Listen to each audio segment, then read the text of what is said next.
la enemiga posición.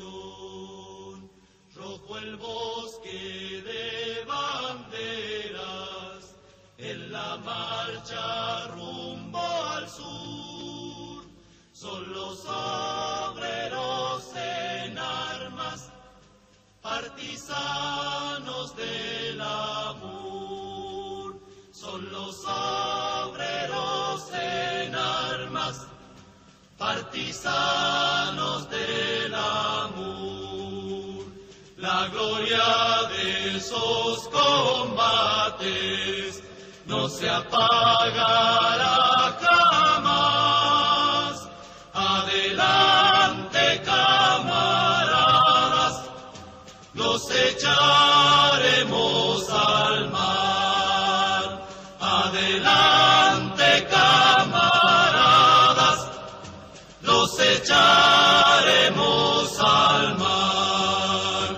Quedará en la leyenda esta guerra, este volcán, los días de Balachayev, los soldados del Soviet. Los días de Balachayev, los soldados del Soviet. Se acabaron los bandidos, se acabó la intervención. Nuestra marcha ha terminado. ¡Viva la revolución! Nuestra marcha ha terminado. ¡Viva la revolución!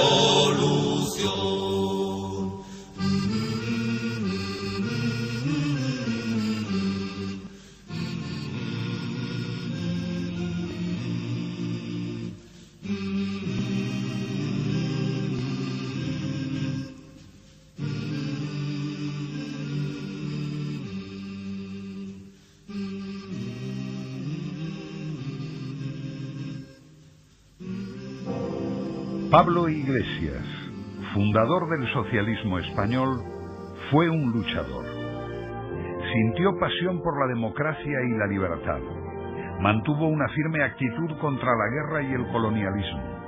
Combatió por la justicia. Defendió siempre a los más débiles de la sociedad. Su vida fue un ejemplo.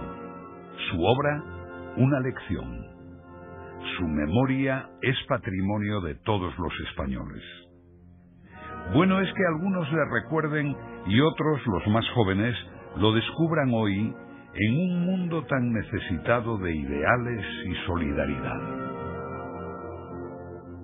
En 18 de octubre de 1850, yo, don Pedro Rodríguez Irigoyen, cura párroco de San Julián de la Real Villa del Ferrol, bauticé solemnemente a un niño que nació ayer a las 11:30 de la noche, hijo legítimo de Pedro Iglesias, natural de Orense, y Juana Pose, natural de Santiago. Púsele de nombre Pablo. Abuelos paternos se ignoran. Maternos, Rosendo, la abuela también se ignora.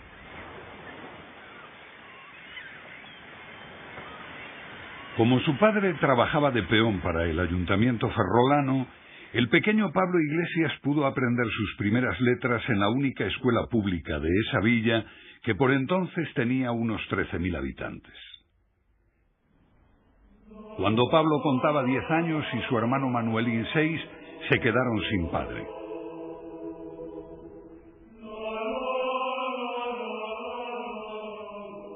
Juana Pose y sus 2 hijos se vieron de la noche a la mañana en la miseria, solos y desamparados. Juana no se lo piensa 2 veces, vende sus pobres enseres a las vecinas y decide ir a Madrid, donde un pariente, su único posible valedor, sirve como criado de confianza del influyente conde de Altamira.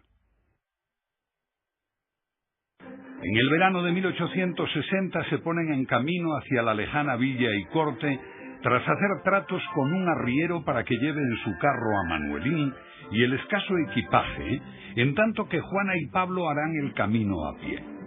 A pesar de las penalidades y fatigas, el viaje, que duró 3 semanas, a través de veredas y pasos de montaña, supondrá para Pablo una apasionante aventura, un desfilar de paisajes y gentes, de pueblos y lugares, y una gran sensación de libertad, hasta el punto de que solía decir que, cuando fuera mayor, quería ser peón caminero.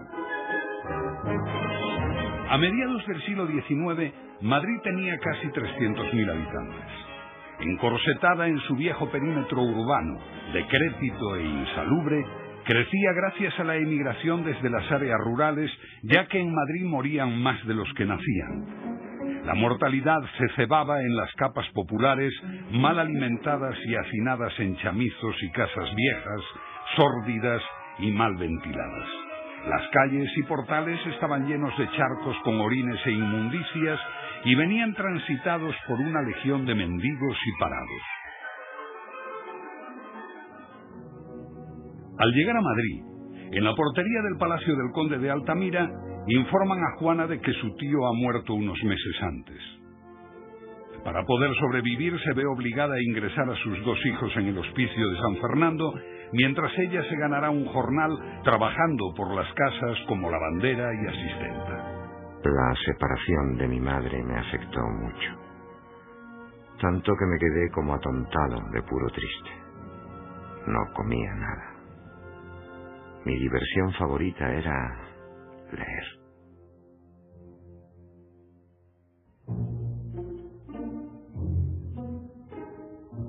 En 1860, España tenía 15,5 millones de habitantes.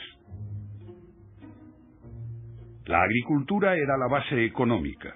Producía más de la mitad de la renta nacional y estaba sostenida por jornaleros mal pagados que daban lugar a una serie constante de agitaciones campesinas duramente reprimidas por la Guardia Civil o el Ejército.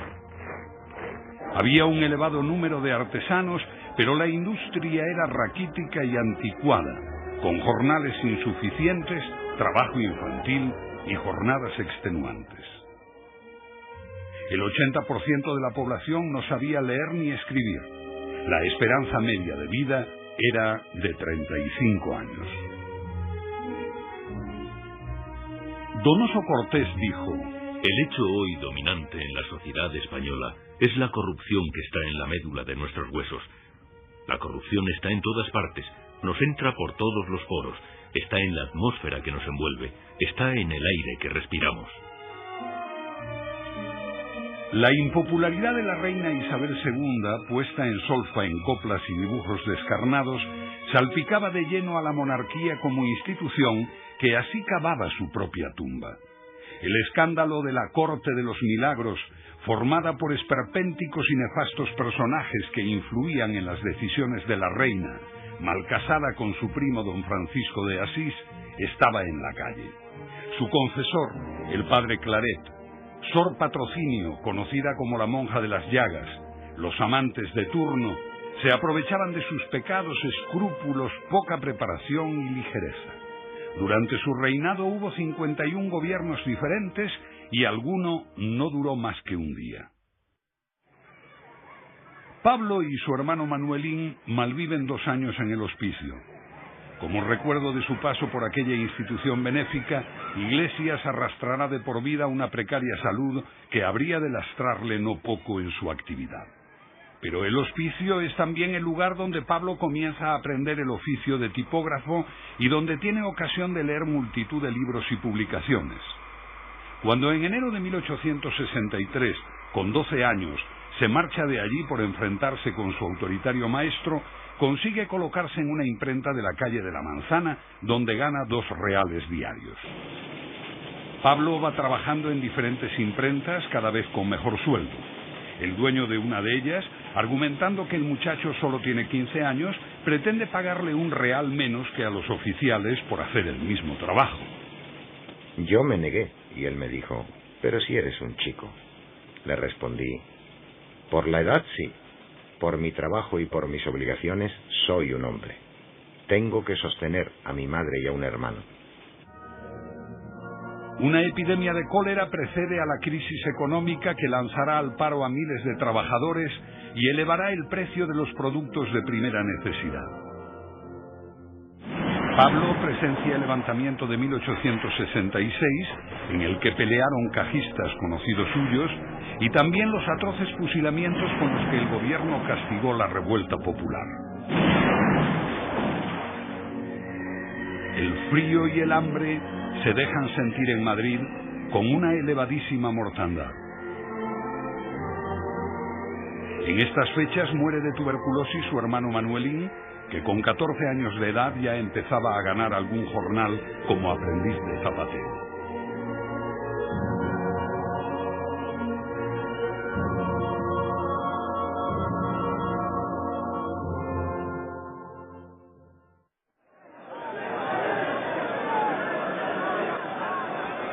Ante el descrédito de la corona, la desastrosa situación de la economía, las hambrunas, el paro y la ruina de la nación, un grupo de militares y personajes progresistas decide enfrentarse al régimen isabelino y pedir derechos y libertades democráticas plenas, así como mejoras sociales para las clases trabajadoras. La revolución estalla en septiembre. Desde Cádiz, donde Prim, Serrano, Dulce y Topete se levantan en armas, avanza la gloriosa. Al grito de «Viva España con honra, abajo los Borbones», se extiende el levantamiento en demanda de libertad. Isabel II, desde su veraneo en Lequeitio, envía contra los rebeldes a sus escasas y desmoralizadas tropas, que son derrotadas en Alcolea. Al conocer la noticia, la reina hace sus maletas, coge el tren y huye a Francia, donde es muy bien recibida por Napoleón III, que está casado con la española Eugenia de Montijo. Serrano y Prim se aplican a la difícil tarea de resolver la catastrófica situación de España. Por primera vez se permite votar a todos los varones españoles mayores de 25 años y el resultado es la Constitución de 1869, la más progresista y democrática de su época, que reconoce derechos fundamentales de los ciudadanos. Entretanto, considerándose imposible la República, se buscaba afanosamente un nuevo soberano. Las potencias europeas intervienen con sus cancillerías y agentes, apoyando o vetando a los diferentes y variopintos candidatos. La autoridad y el prestigio de Prim deciden la cuestión apostando por un príncipe de la Casa de Saboya, la más progresista y liberal entre las dinastías europeas, y el 16 de noviembre de 1870 las Cortes españolas nombran rey a Amadeo I. Al llegar a Madrid, lo primero que hace el recién elegido monarca es orar ante los restos del general Prim, asesinado 3 días antes al salir del Palacio de las Cortes. En la calle del Turco le mataron a Prim, sentadito en su coche con la Guardia Civil. Con las libertades que trae la gloriosa aumenta notablemente la actividad de las imprentas. Pablo tiene 18 años y ya es un excelente profesional que trabaja a destajo, siendo uno de los más largos y más limpios, lo que en la jerga de las artes gráficas de la época quiere decir que saca mucho trabajo y hace pocas erratas. Con ello consigue que su madre pueda dejar de servir en las casas. En este periodo, Pablo Iglesias intensifica su formación de autodidacta, acudiendo de noche a las escuelas gratuitas, donde estudia aritmética, geometría, francés y otras disciplinas. Su único vicio es el tabaco, que dejará a los 30 años por orden del médico. El nuevo clima de tolerancia favorece el desarrollo de las organizaciones obreras. Pablo Iglesias es uno de los primeros trabajadores de Madrid que se afilia a la Internacional. La Asociación Internacional de Trabajadores se había creado en Londres el año 1864, convocando a delegados de todo el mundo con el fin de reemplazar las asociaciones socialistas o semisocialistas por una organización real de la clase obrera concebida para la lucha. Sus líderes eran Federico Engels y Carlos Marx, los grandes ideólogos. Hay que acabar con la explotación del hombre por el hombre. La emancipación de los trabajadores solo puede ser obra de los trabajadores mismos. Proletarios de todos los países, unidos. Ante la inminencia de la guerra franco-prusiana, Pablo Iglesias publica en La Solidaridad su primer artículo. ¿Qué es la guerra? Un crimen. ¿Y todo para qué? Para que uno de esos tiranos, el vencedor, el que haya destruido más pueblos y ciudades y haya causado más desastres, agrande lo que él llama su territorio. La guerra termina con la derrota francesa en Sedan, el destronamiento del oportunista Napoleón III y la proclamación del Imperio Alemán.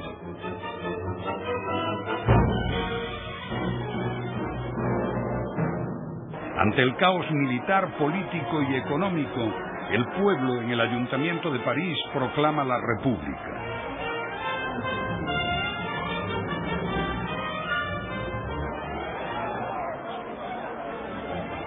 Al grito de ¡Viva la Comuna!, el pueblo en armas reclama derechos y libertades y se enfrenta a las tropas del gobierno que desencadenan una feroz represión, abriendo fuego indiscriminado contra la población, cañoneando París y ejecutando a gran parte de los prisioneros. En la heroica resistencia de las barricadas van cayendo los miembros de la Comuna y 2 meses después se acaba con la rebelión.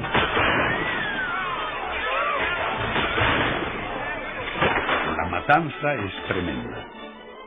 A los pocos días de la entrada de las tropas en París, 20.000 cadáveres se pudren en las calles amenazando con la peste. Se dictan más de 13.000 sentencias y entre los sentenciados se cuentan 156 mujeres y 6 niños. Pero su sacrificio no fue inútil. Desde entonces, ese proletariado que lucha por sus derechos habrá de ser tenido en cuenta e intervendrá activamente en la política de todos los países. Muy pronto Iglesias pasa a formar parte de la dirección española de la Internacional, donde conoce al yerno de Marx, Pablo Lafargue, huido de la Comuna de París. La insurrección de las clases populares en París llena de espanto a las monarquías europeas que achacan a la Internacional su inspiración. En su Congreso de La Haya, en 1872, la Primera Internacional inicia su declive con la división entre los marxistas, que creen que la emancipación del proletariado solo se podrá realizar tomando el poder político, y los anarquistas, seguidores de Bakunin, que combaten a todos los partidos políticos porque los contemplan como una sola masa reaccionaria que hay que destruir. En los 2 años de su reinado, Amadeo de Saboya, hombre de buen carácter y honesto, pero a la vez torpe e inmaduro, se enfrenta a un cúmulo de problemas en un clima de rechazo a su persona y de continua inestabilidad política. La fuga de capitales, las conspiraciones borbónicas, la sublevación carlista, el conflicto planteado en Cuba con los intentos de abolir la esclavitud, el avance del movimiento obrero y la crisis económica terminan por desbordarle. Consciente de su impotencia, abdica el 11 de febrero de 1873 y regresa a Italia. Antes de irse dirige un escrito a las Cortes. España vive en constante lucha. Todos los que con la espada, con la pluma, con la palabra, agravan y perpetúan los males de la nación, son españoles. Ese mismo día el Senado y el Congreso, reunidos en Asamblea Nacional, proclaman la República, que desde el mismo momento en que ve la luz ha de bregar con una hacienda pública en bancarrota, el auge de la rebelión carlista, la falta de apoyo internacional y muchos otros problemas de difícil solución, como la cuestión de la propiedad de la tierra, las transformaciones sociales, el movimiento obrero, la reforma del ejército y los levantamientos cantonales contra el centralismo madrileño. Tras un escaso año de vida, la Primera República navega dando bandazos. Pi Margall impulsa el texto de una nueva constitución, esta vez federalista, que no llega a promulgarse. Mientras tanto, el bando alfonsino sigue creciendo, apoyado por la oligarquía económica y los generales, y cuenta con un dirigente muy eficaz, Cánovas del Castillo. Pero quien da el golpe de gracia a la Primera República es el capitán general de Madrid, Manuel Pavía, al disolver con sus tropas las Cortes.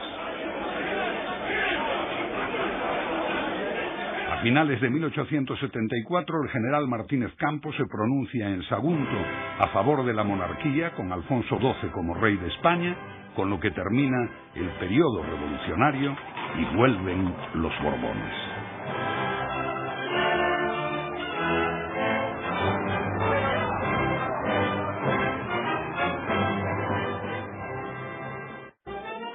El malagueño Antonio Cánovas del Castillo, jefe del Partido Conservador, es el gran unidor de este periodo que durará varias décadas y que Joaquín Costa define como el imperio de la oligarquía y del caciquismo.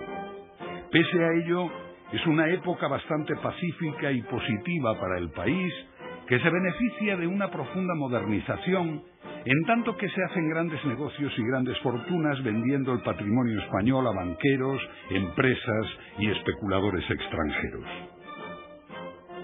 Mediante elecciones manipuladas y con el acuerdo de Sagasta, jefe del Partido Liberal, las dos principales formaciones monárquicas se alternan en el poder, prohibiendo todos los partidos opuestos a los Borbones. Se persigue a los afiliados a la Internacional hasta sus más recónditos escondrijos. Los anarquistas pasan a la clandestinidad y los principales socialistas emigran.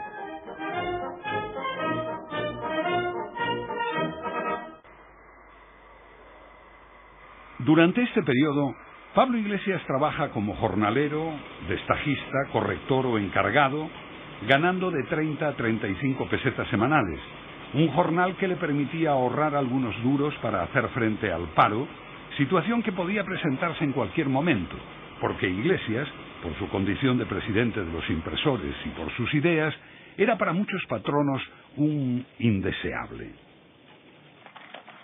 Además, su salud ha empeorado y algunas veces echa sangre por la boca. Su amigo, el doctor Jaime Vera, le hace someterse a un estricto régimen. Los pocos reales que consigue ahorrar se los gasta en libros y en acudir al teatro y a la zarzuela, sus dos grandes aficiones. Hasta confieso que tuve mis ilusiones de ser actor. Todo lo que se relacionaba con el teatro me encantaba. 1876 es un año importante para la renovación de la vida cultural española. Giner de los Ríos crea la Institución Libre de Enseñanza. La institución, cuyo fin es renovar la vida intelectual española por medio de una educación que contemple la formación integral de la persona, lleva a cabo una tarea ciertamente impagable. La Institución Libre de Enseñanza fue el gran centro de formación de numerosos pensadores, intelectuales y artistas, y su influencia en la vida política y social española es indiscutible. De ella salieron algunos ilustres militantes socialistas, como Julián Besteiro y Fernando de los Ríos, entre otros muchos. Pablo Iglesias se decide a fundar el Partido Socialista Obrero Español, siguiendo las pautas del Partido Socialista Obrero Alemán, creado 4 años antes. El 2 de mayo de 1879, en el transcurso de una comida de hermandad en la Fonda Labra de la madrileña calle de Tetuán, se crea en la clandestinidad el Partido Socialista Obrero Español. El grupo fundacional está formado por 16 tipógrafos, 4 médicos, entre los que se encuentra Jaime Vera, 2 plateros, un doctor en ciencias, un marmolista y un zapatero. El ideal del Partido Socialista Obrero es la completa emancipación de la clase trabajadora, es decir, la abolición de todas las clases sociales y su conversión en una sola de trabajadores libres e iguales, honrados e inteligentes.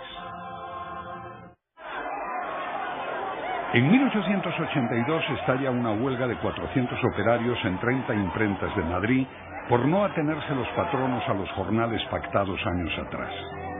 El gobierno de Sagasta se alarma y hace detener y procesar a los organizadores. Pi Margall defiende a los acusados.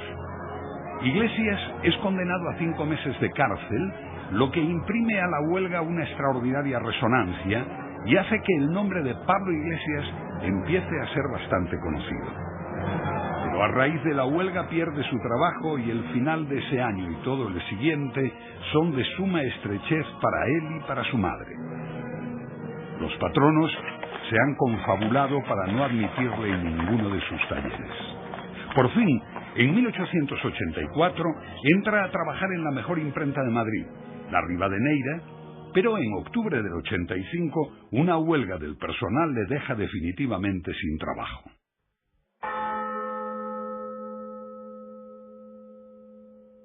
Ese mismo año, 1885, muere prematuramente Alfonso XII víctima de la tuberculosis.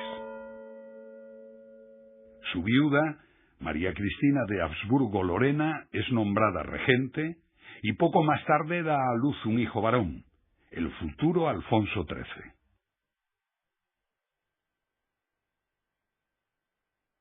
Por el llamado Pacto del Pardo, los líderes de los partidos conservador y liberal, Cánovas y Sagasta, se comprometen a turnarse pacíficamente en el poder y a proteger a la nueva sociedad liberal capitalista.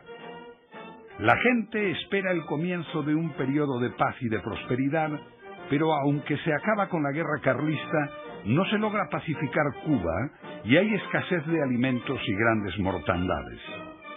Las luchas por las mejoras salariales, por la jornada de 8 horas de trabajo y por unas condiciones de vida más humanas que movilizaban a los obreros y campesinos fueron duramente reprimidas.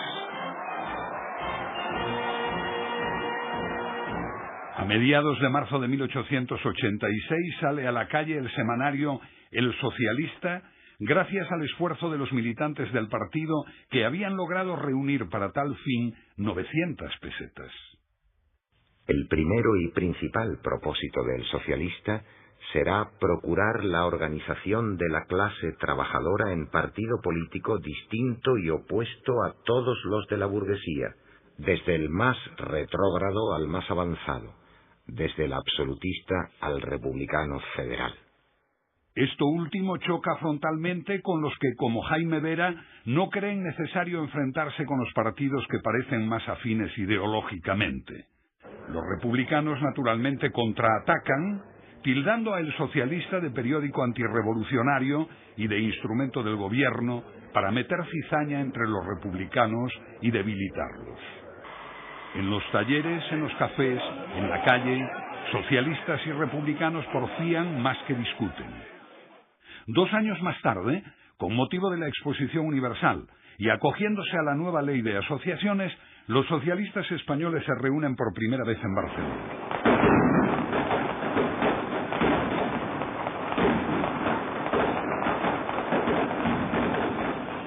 En Barcelona nace la UGT, la Unión General de Trabajadores, con 3.355 federados y con un claro objetivo: reunir en su seno a las sociedades, federaciones y uniones de resistencia, mejorar las condiciones de trabajo y mantener estrechas relaciones con las organizaciones obreras de los demás países.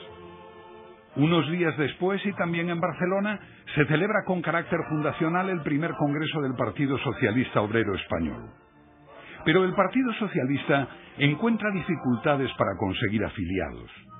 Muchos obreros y campesinos españoles renegaban del Estado, despreciaban a los políticos y no creían que las asociaciones y partidos sirvieran para resolver la situación, cosa que favorece a los anarquistas. El Partido Socialista va creciendo lentamente en un ambiente hostil, dominado por los partidos republicanos, fuertes y pletóricos y con ilustres líderes. Para muchos, el Partido Socialista es adusto y poco atractivo, y los propagadores de sus doctrinas les parecen ásperos y esquivos. De esta época arranca la maledicencia republicana contra Iglesias. ¿No vive holgadamente sin trabajar? ¿No tiene un magnífico gabán de pieles? Siempre viaja en primera y se cambia a tercera cuando el tren va a llegar a la estación. La realidad es muy otra. En diciembre de 1886 muere su madre y Pablo enferma gravemente a comienzos del invierno del 87. Sus compañeros le obligan a irse a curar a Valencia, donde conoce a Amparo Meliá, mujer casada, que años más tarde será su compañera ya de por vida.